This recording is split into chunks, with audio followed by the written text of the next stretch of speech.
ጆን ዳንኤል ተፈቷልና በእናታችሁ እንደው ክርስቲያኖቹ በእግዚአብሔር እንደው ሙስሊሞቹም በአላህ ቡዲዝምም ካላችሁ በጉተማ ቡዳ እምነት የሌላችሁም በሌለው ፈጣሪያችሁ እንደው እባካችሁን ጆን ዳንኤል ኪንግ አዶናይ ኪንግ እያላችሁ አዲስ አጀንዳ አትፍጠሩ በእናታችሁ። በቃ አምነናል። ጆን ዳንኤልም ኪንግ ነው፣ አዶናይም ኪንግ ነው። በእናት አታዝጉም። በእናታችሁ እንኑሩበት። ዮኒ ማኛ እንደው እባክን በምትወደው በምታመልከው ነገር ይዤ ያለው እዚህ ወጥተህ ጆን ዳንኤል እንኳን ለቤታ በቃ እንኳን በእናት ዝም በል። ከቻልክ እንደው ይሄ ዜና እስኪረግብ ጋብ እስኪል ድረስ ሶሻል ሚዲያ አትጠቀም እባክህን። ለምንድን ነው? አሁን ለምሳሌ ክርስቶስ በምድር ላይ በነበረበት ጊዜ ብዙ ተቃዋሚና ብዙ ተቺ ነበረው እና ብዙ ትችት ተቺና ብዙ ነቀፌታ ነበረው። ኢየሱስ ክርስቶስ በምድር ላይ በነበረበት ጊዜ ብዙ ተቺና ተቃዋሚ ስለነበረው ኢየሱስ ክርስቶስ ልክ አልነበረም ማለት አይደለም። አንደርስታንድ አድርገኛል። ህገ ሶሻል ሚዲያ ያስፈልገናል ብላችሁ አታስቡም? አሁን ላይ እኮ ኢትዮጵያ ውስጥ ይሄማ መቼም አይደረግም አይሆንም ብላችሁ የምታስቡት እያንዳንዱ ነገር በየቀኑ እየተደረጉ መደረግ ብቻ አይደለም ሌሎች ሰዎችም እንዲያደርጉት ኢንፍሉዌንስ እየተደረገ እየተሰበከ ነው የሚገኘው። እቺ ሴት አንደኛ ነገር ሃይማኖት የለኝም ብላለች። ስለዚህ ሃይማኖት ከሌላት ኢየሱስ ክርስቶስን ምሳሌ ማድረጉላ አይጠበቅባትም ነበረ። ሰው እንዴት ስህተቱን ከመቀበል ይልቅ ጭራሽ ስህተቱን ልክ ለማስባል ከክርስቶስ ጋር ይፎካከራል? ራቁት መሄዷን ከክርስቶስ ጋር አገናኝታው ክርስቶስ ምድር ላይ ተቀባይነት ስላጣ እኔም ተቀባይነት ስላጣው ያ ማለት ሁለታችንም ስህተት ነን ማለት አይደለም ብላ ራሷን ከጌታ ጋር ታፎካክራለች። ኢትስ ኦኬ እኮ ኢትስ ኦኬ ባይባልም ልክ ባይሆንም የመሰላትን ነገር እያደረገች ትገኛለች። መብቷ ሊሆን ይችላል። ነገር ግን ይህንን ነገር እንደ ትክክለኛ ነገር ያውም ደግሞ ከጌታ ጋር እያነጻጸረችው ሌሎች ሰዎች አሴፕት እንዲያደርጉት ማድረግ በጣም ነውር፣ ከነውርም ያለፈ ነገር ነው። ህገ መንግስቱ ላይ የሶሻል ሚዲያ ህግ ተካቶ በዚህ ሶሻል ሚዲያ ላይ የሚደረጉት እያንዳንዱ በደል፣ እያንዳንዱ የህግ ጥሰት ሊጠየቁ ይገባል። ከባህል አንጻር ሊሆን ይችላል፣ ከኢትዮጵያዊነት አንጻር ሊሆን ይችላል፣ ከሰብአዊነት ሊሆን ይችላል። ብቻ ሁሉም ነገር መዳኘት አለበት። ሰላም አውለን አቦ። እረ ለቤተ መቅደሱ ክብር ይኖራችሁ። አይ ጊዜ ስንቱን ነው ግን የሚያሳየን እንዴ?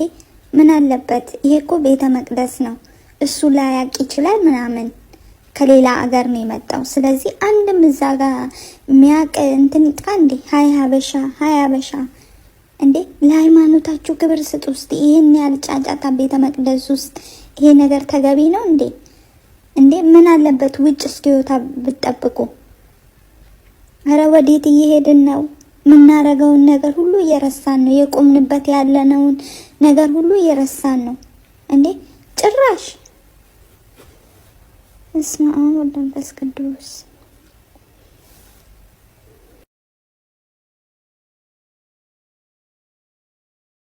ይሄ ነው እንግዲህ የሰግጡ ፈምሱ ደድቡ መጨረሻ። የት እንዳላችሁ ግን አውቃችኋል? ቤተ መቅደስ ውስጥ እኮ ናችሁ። አዶናይ ይህንን ነገር ኃላፊነት ወስደ ተረጋጉ፣ ስንወጣ ይደርሳል፣ ውጪ አብረን እንነሳለን ማለት ትችል ነበረ። ኦኬ እሺ፣ እሱ አላወቀም፣ አንድ ሰው ነው እንተወው። ከዛ ሁሉ ሰው አንድ ሰው እንዴት ይጠፋል? ኧረ ህዝብ የተረጋጉ፣ ስርዓታችሁን ያዙ፣ ቤተ መቅደስ ውስጥ እኮ ናችሁ ብሎ አንድ የሚቆጣ ሰው እንዴት ይጠፋል? ከዛ ሁሉ ሰው መሃል ብዙ አባት አለ፣ ብዙ ወጣት አለ፣ ብዙ የተማረ አለ፣ ብዙ ያነበበ አለ። እንዴት አንድ ሰው እንኳን ተረጋጉ እንጂ የት እንዳላችሁ እወቁ፣ ስትወጡ ይደርሳል ብሎ እንዴት አይናገርም? አንድ ሰው ክርስቶስ አክት ያደረገበት አንድ ቦታ ብቻ ነው የምታገኙት መጽሐፍ ቅዱስ ላይ። እሱም ቤተ መቅደስ ውስጥ ሲገበያዩ ሲነግዱና የተለያዩ ነገሮችን ሲያደርጉ የተመለከተበት ቦታ። ከዛ ምን አደረገ? ዕቃቸውን የሚሸጡትን ነገር እያፈራረሰባቸው እየበተነባቸው ቤቴ የጸሎት ቤት ትባላለች አላቸው። እንዲሁም መጽሐፍ ቅዱስ ሲናገር ምንድነው የሚለው? የቤት ቅናት በላኝ ይላል። በነገራችን ላይ እኔ በአዶናይ አልቀናም፣ በቤተ ክርስቲያን ግን እቀናለሁ። ቤተ ክርስቲያን ውስጥ የሚደረገው እያንዳንዱ ስህተት፣ እያንዳንዱ ጥፋት በጣም ነው የቤቱ ቅናት የሚበላኝ የሚከነከነኝ፣ እንድናገር የሚገፋፋኝ። ልጁን ውደዱት፣ ከፈለጋችሁ ማምለክ ትችላላችሁ። ነገር ግን ከቤተ ክርስቲያን ውጪ። ለአሁኑ የሆነው ሆኗል፣ ያለፈው አልፏል። ለወደፊቱ ግን በነገራችን ላይ አዶናይ ብቻ አይደለም፣ መምህራን ሁኑ፣ ሰባኪያን ሁኑ፣ ዘማሪያን ሁኑ፣ መንፈሳዊ ቲክቶክ ላይ የምትሰሩ ሰዎችም ሁኑ፣ ቤተ ክርስቲያን ውስጥ ስርዓታችሁን ያዙ። አንደኛ ሰዎች እንደዚህ ወደ እናንተ ሮጠው እንደዚህ አይነት ነገር ሊያደርጉ ሲሞክሩ ተረጋጉ፣ ይደርሳል። አሁን ያለነው የተከበረ ቦታ ነው፣ ቤተ መቅደስ ነው ብላችሁ ከልክሏቸው። ሁሉን ነገር በስርዓቱ በልኩ ከቤተ ክርስቲያን ውጭ ያድርጉት። ቤቱ የጸሎት ቤት እንጂ ምድራዊ ነገር የምታራምዱበት ቤት አይደለም። ስለዚህ እኔ ለምሳሌ ብዙ ተቺ ስላለኝና ብዙዎቹ ስለነቀፉኝ ኦኬ እነሱ ትክክል ናቸው ብዬ ማመን ሰው አይደለሁም። አክቹሊ እኔ በነገራችን ላይ ግዴታ ስለመገላለጥ ዛሬ አወራህ እንጂ ሂል ጫማ በካልሲ ለምሳሌ አንደኛውን አለባበሴን ስነግር ሂል ጫማ በካልሲ ላደርግ እችላለሁ። ሰው ለምሳሌ ሂል ጫማ በካልሲ እንዴት ይደረጋል ብሎ ሊተቸኝ ይችላል፣ መብቱ ነው። እኔ ደግሞ ሂል ጫማ በካልሲ ኮንፈርት ከሰጠኝ ደግሞ ሂል ጫማ በካልሲ አደርጋለሁ። ለምሳሌ አንድ ጂንስ ሱሪን ገልብጬ ልለብሰው እችላለሁ። ያ የኔ እንትን ነው። ለምሳሌ አንድ ቪዲዮ ላይ እሱንም አይቼዋለሁ። ለምሳሌ እንደ ፋሽን ገልብጬ ልለብሰው እችላለሁ።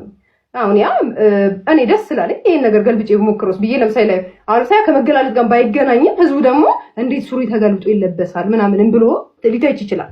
ስለዚህ እኔ ለህዝቡ ሁሉም የየራሱ አይዲዮሎጂ አለው ብዬ ነው ማምነው፣ የህይወት ፍልስፍናም አለው ብዬ ነው ማምነው። ስለዚህ እኔ ስለ ህዝቡ እንትን አይደለም ብዙ። ስለዚህ ልክ ነሽ ልክ ነኝ ብለሽ ነው የምታምኙ?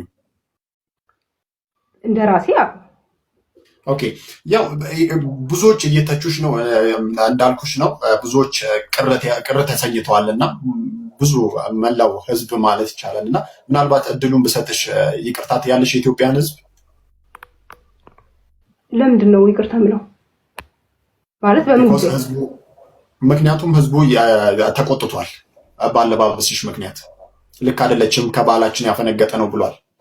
ምክንያቱም አንቺም ደግሞ ከህዝብ ጋር ነው የምትሰሪው። ኦልሞስት ደግሞ ከ600,000 በላይ ህዝብ ይከተልሻል። ልክ ነህ። ይቅርታ ትጠይቂያለሽ። አሁን እንደነገርኩህ አሁን ከዚህ ቀደም ብዬ እንደገለጽኩልህ የሰው ትችት አንድ ሰው የራሱን ሀሳብ የመግለጽ መብት አለው፣ አለመውደድ መብት አለው፣ መውደድ መብት አለው። ይሄ የኔን አለባበስ መውደድ አለበት ግዴታ ማለት የለብኝም። እኔ የራሴን አውትፊት ነው የለበስኩት።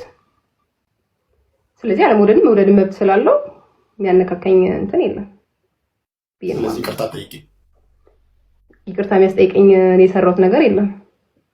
በጣም ብዙ አውትፊቶች በነገራችን ላይ ብዙ እንትን ማድረጋቸው ብዙ አውትፊቶች ስላሉኝ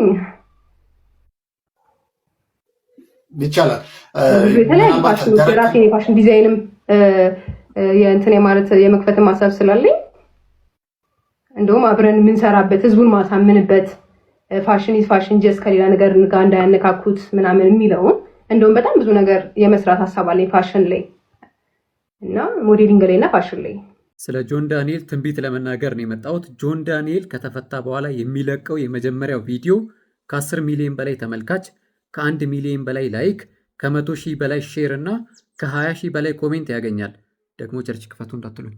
ቤታችሁ ውስጥ ሆናችሁ ልትነሱ የምትችሉትን 10 አይነት የፎቶ ስታይል ነው ማሳያችሁ። አንደኛ፣ ሁለተኛ፣ እቺ ነገር፣ ሶስተኛ፣ አራተኛ፣ አምስተኛ፣ ስድስተኛ፣ ሰባተኛ፣ ስምንተኛ፣ ዘጠነኛ፣ 10ኛ። ያው ሰግጡ ፈምሱ ተብለን የለ